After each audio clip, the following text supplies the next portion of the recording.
विद्यार्थी मित्रांनो, आज आपण आपल्या इंग्रजी विषयाचा ग्रामरचा एक टॉपिक घेणार आहोत। सर्व विद्यार्थ्यांनी मी शिकवत असताना तो लिहून घ्यायला हरकत नाहीये।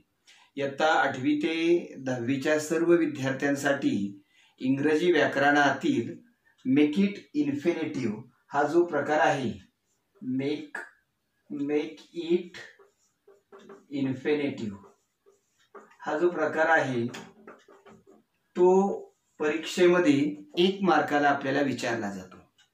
अतिशय व्याकरणातील हा सोपा प्रकार आहे।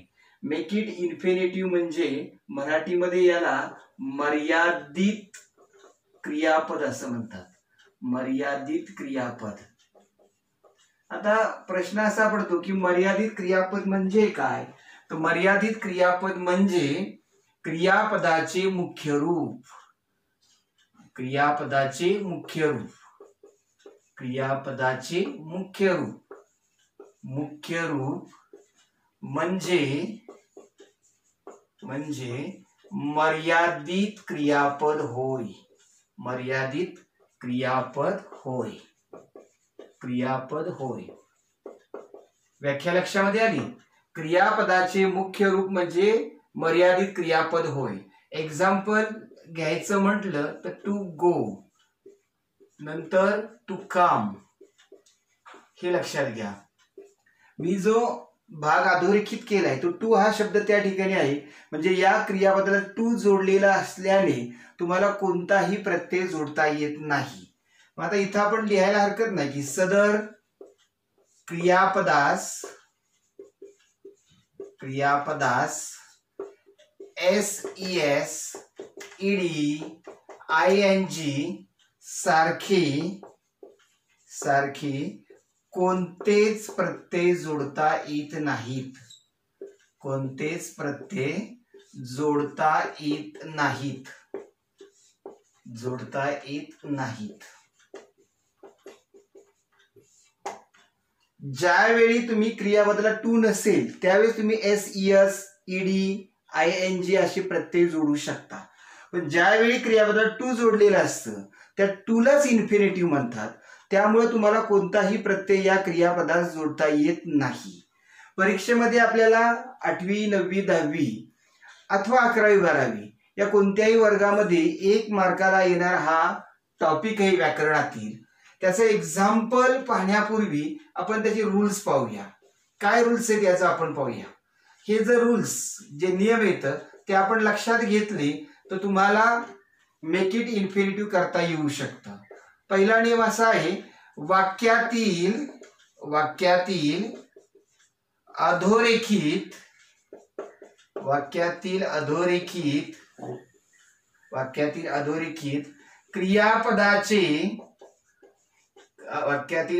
क्रियापदाचे ING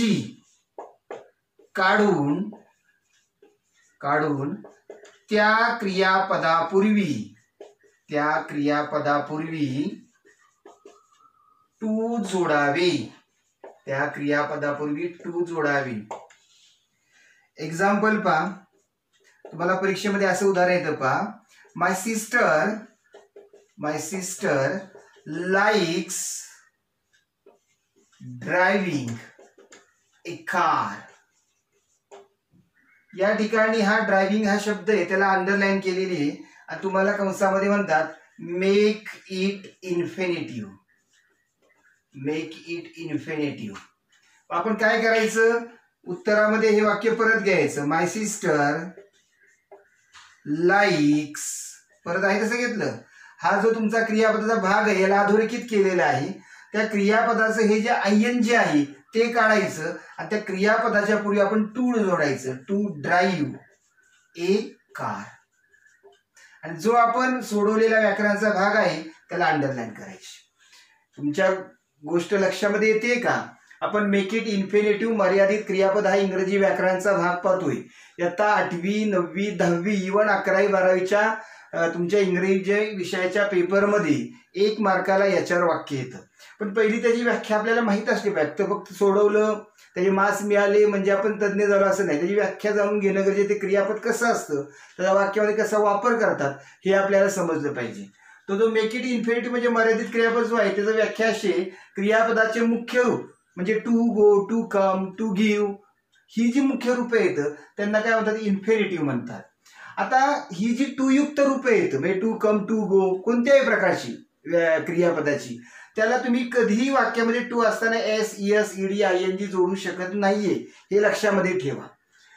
मग तुम्हाला इन्फिनिटिव्ह सोडवायचे आणि परीक्षेमध्ये 1 मार्क्स मिळवायचा आहे, त्यासाठी तुम्हाला काय करायला लागेल, तर एक नियम लक्षात ठेवा की वाक्यात जो अधोरेखित भाग आहे आयएनजी क्रियापदाचा तो काय करायचा, लक्षात घ्यायचा, संपूर्ण वाक्य लिहायचं जसं मी आता लिहिले तशा प्रकारे. आणि ते वाक्य लिहिल्यानंतर त्याचं उत्तर करताना पुन्हा ते वाक्य कॉपी करायचं आणि जे आयएनजी आहे ते आयएनजी काढायचं, त्यावेळी आपण काय करायचं, टू वापरायचं. म्हणून वाक्य असं आलं, my sister likes to drive a car. हे लक्षामध्ये घ्या. एवढं तुमच्या लक्षामध्ये आलं की तुमचा 1 मार्क्स फिक्स झाला हे तुम्हाला कळलं.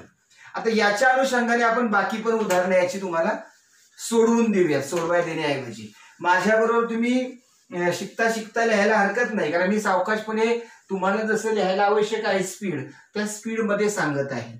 एक्झाम्पल नंबर 2 पहा. He loves reading books. याच्यामध्ये रीडिंगला अंडरलाईन आहे. मग याचं आपण काय करूया, ही लव्स, आता आपल्या लक्षामध्ये आलं की हा आयएनजी काढायचा आहे, टू रीड बुक्स. म्हणजे वाक्यामध्ये आपण अधोरेखित क्रियापदाचं आयएनजी काढलं, त्याच्यावेळी त्याच्या अगोदर आपण टू जोडलं, टू रीड केलं. नंबर 3, दे ट्राईड हेल्पिंग मी. याच्यामध्ये हेल्पिंग आहे, मग आपण काय केलं, देचं दे, हा ट्राईड घेतला आपण या ठिकाणी. हा जो हेल्पिंग आहे त्याचं काय होणार, to help me. Okay. Number next असेल पहा, माय ब्रदर लव्स कुकिंग. याच्यामध्ये काय केलं आपण, अधोरेखित भाग कोण आहे, कुकिंग आहे. हे वाक्य आपण परत घेतलं उत्तर म्हणून, माय ब्रदर लव्स टू कुक. म्हणजे आपण जे वाक्य आहे त्या वाक्याचा अधोरेखित भाग शोधायचा, त्याचा आयएनजी काढायचं आणि त्याला काय करायचं, आपण टू जोडायचं. हे झाले पहिल्या नियमाच्या नुसार आपल्याला येणारी परीक्षेतली वाक्य. याच्यामध्ये इन्फिनिटिव्ह बनवताना असा सुद्धा नियम आहे. काय नियम आहे पाहूया आपण. पहा, 2 नंबरचा जो रूल्स आहे आपला तो असा आहे, वाक्यात जर एकापेक्षा जास्त अथवा दोन वाक्य असतील तर पहिले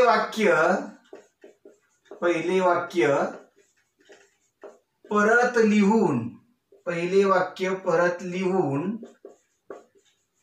दुसऱ्या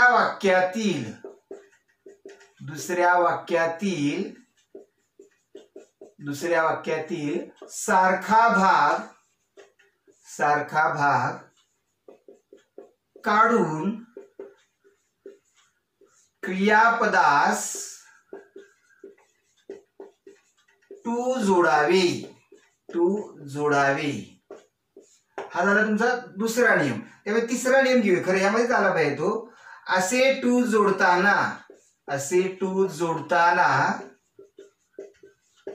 क्रियापदाचा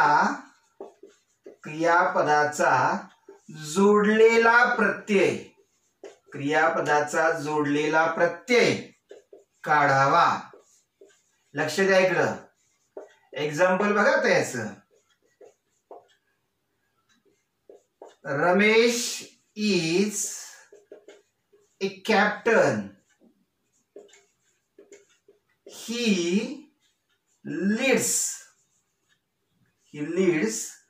आवर टीम. असं वाक्य आहे.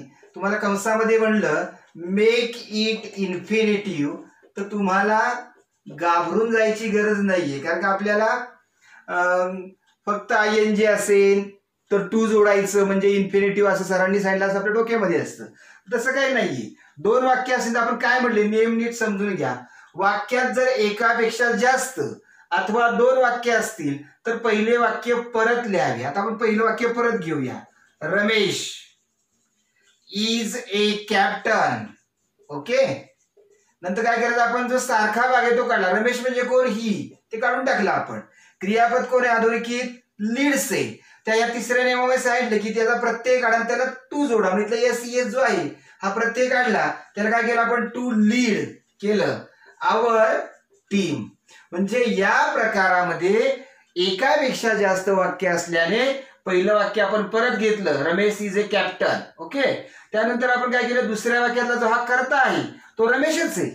रमेश या नामाची पुनरावृत्ती होऊ नये म्हणून हा ही शब्द या ठिकाणी घेतला, तो प्रोनाउन आहे. मग ते काढला आपण. क्रियापद कोण अधोरेखित केलेलं? लीड्स.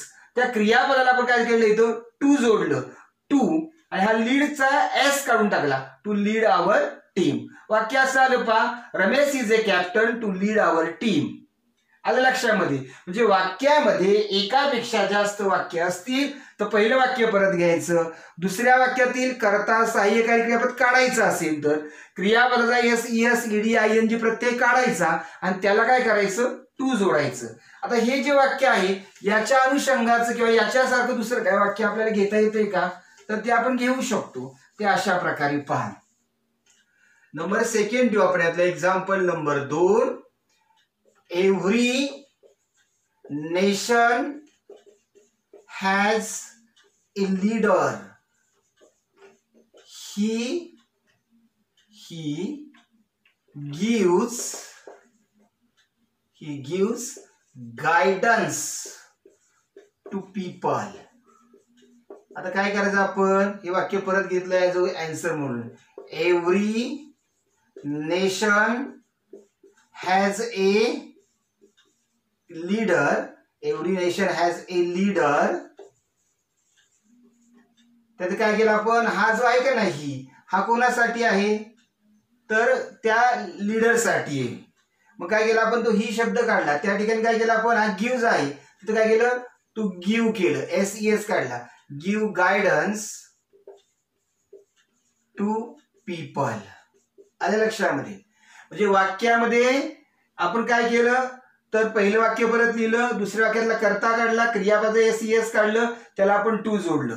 याचं पुढचं असं वाक्य आपण घेतलं, Ram is a leader. He controls our class. मग कसं होणार? रामचं राम घेतलं आपण, इज ए लीडर. नंतर काय घेतलं आपण? ह्यातला कर्ता काढून टाकला. काय केलं आपण? इथं क्रियापद कोण आहे अधोरेखित केलेलं? कंट्रोल्स. त्याला काय केलं आपण? या ठिकाणी टू जोडलं. मग काय होणार? To control our class. म्हणजे वाक्यामध्ये जे अधोरेखित क्रियापद आहे त्या क्रियापदाचा SES काढायचं, त्याला काय जोडायचं आपण? टू जोडायचं. वाक्यातील अधोरेखित क्रियापद आहे त्याचा SES ED ING काढायचं, त्याला टू जोडायचं आणि उत्तरामध्ये जो भाग आला त्याला अंडरलाईन करायचं. तसंच ही जी प्रोनाउन्स आहेत ती या नामासाठी आलेली असतात म्हणून ती काढणं गरजेचं आहे. आजच्या या लेसनमध्ये तुम्हाला एक गोष्ट लक्षात आली, आपण मेक इट इन्फिनिटिव्ह पाहिलं. इन्फिनिटिव्ह म्हणजे मर्यादित क्रियापद किंवा सामान्य क्रियापद म्हणतात की अशा क्रियापदास SES ED ING सारखे कुठले प्रत्यय जोडता येत नाहीत. त्याचं उदाहरण टू कम, टू गो, कोणतेही क्रियापद घ्या त्याला टू जोडलेलं असतं. पहिला नियम आपण असा पाहिला याच्यामध्ये की तुम्ही इन्फिनिटिव्ह ज्यावेळी परीक्षेमध्ये बनवता 8वी ते 12वी पर्यंत, त्यावेळी तुम्ही काय करायचं? ते वाक्य लिहायचं, अधोरेखित जे क्रियापद आहे त्याचं ING काढायचं आणि त्याच्या अगोदर टू जोडायचं. आणि दुसऱ्या नियमामध्ये काय सांगितलं की बाबा वाक्यामध्ये एकापेक्षा जास्त वाक्य असतील, म्हणजे 2 असतील वाक्य, तर पहिलं वाक्य परत लिहायचं, दुसऱ्या वाक्यातला सारखा भाग प्रोनाउन किंवा सहाय्यकारी क्रियापद काढायचं आणि जे क्रियापद आहे अधोरेखित केलेलं त्या क्रियापदापूर्वी टू जोडायचं आणि त्या क्रियापदाचा SES ED ING हा प्रत्यय काढायचा. हे आज आपण आजच्या या इन्फिनिटिव्ह या तासामध्ये शिकलेलो आहे. तुम्ही ते लिहून घेतलं असेल तर ते नीटनेटकं वाचा, त्याचं मनन करा, त्याचं चिंतन करा. संदर्भ पुस्तक तुमच्याकडे असेल तर त्यातून अशा प्रकारची वाक्य सोडवा की जेणेकरून आपल्याला पुढच्या लेक्चरमध्ये जो नवीन टॉपिक शिकणार आहे त्याच्यामध्ये या टॉपिकची मदत होईल किंवा याच्यावर आधारित तो टॉपिक असेल तर रिव्हिजन म्हणून आपल्याला त्याची त्या नवीन टॉपिकमध्ये सोडवण्यासाठी मदत होईल. आजच्या या तासामध्ये आपण मेक इट इन्फिनिटिव्ह शिकलो. धन्यवाद. थँक्यू.